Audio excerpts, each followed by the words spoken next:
অনেক দিন পর আজকে কোথাও বেরোলাম। গত 3 সপ্তাহ ইন্দ্র বাড়িতে আসেনি। 3টি রবিবার বাড়িতে আসেনি বলে আমরা সেরকমভাবে কোথাও যাইনি।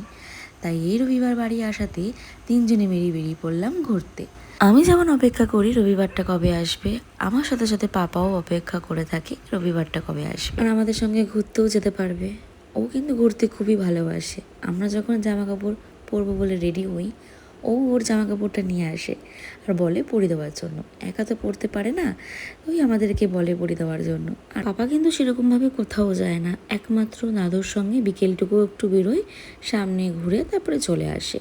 তাই আমরা যখনই কোথাও যাই না কেন, ওকে না ছাড়া কোথাও যাই না। ওরও একটু মন খারাপ হয় যদি না নিয়ে যাই। তাই সেদিনকে চলে গিয়েছিলাম কল্যাণী। আর কল্যাণী গেলে মাস্ট যেটা আমি খাবই, সুইটকর্ন মাখা। তাই সেরকমই একটা সুইটকর্ন নিয়ে নিয়েছিলাম মেখে।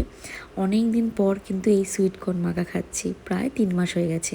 লাস্ট এসেছিলাম জানুয়ারির দিকে, আর এর মধ্যে এদিকে আর আসাও হয়নি। বেশ অনেক দিন পর কিন্তু এই কাকুর দোকানে আসলাম, আর এসেই অর্ডার করে দিয়েছিলাম সুইটকর্ন। আমার যেহেতু সুইটকর্ন খেতে খুবই ভালো লাগে, তাই এসেই আমি প্রথমে 2টো অর্ডার করে দিই। আর আমার মতন কারা আছো সুইটকর্ন খেতে খুব ভালোবাসো, অবশ্যই কিন্তু কমেন্টে জানিও। ওইখান থেকে বেরিয়ে চলে গেছিলাম ITI মাঠে, একটু বসে টাইম কাটিয়ে বাড়ির দিকে যাচ্ছি। আকাশে প্রচুর মেঘ করেছে, যখন তখন বৃষ্টি নামতে পারে, তাই বেশিক্ষণ আর বসিনি, তো চললাম বাড়ির দিকে।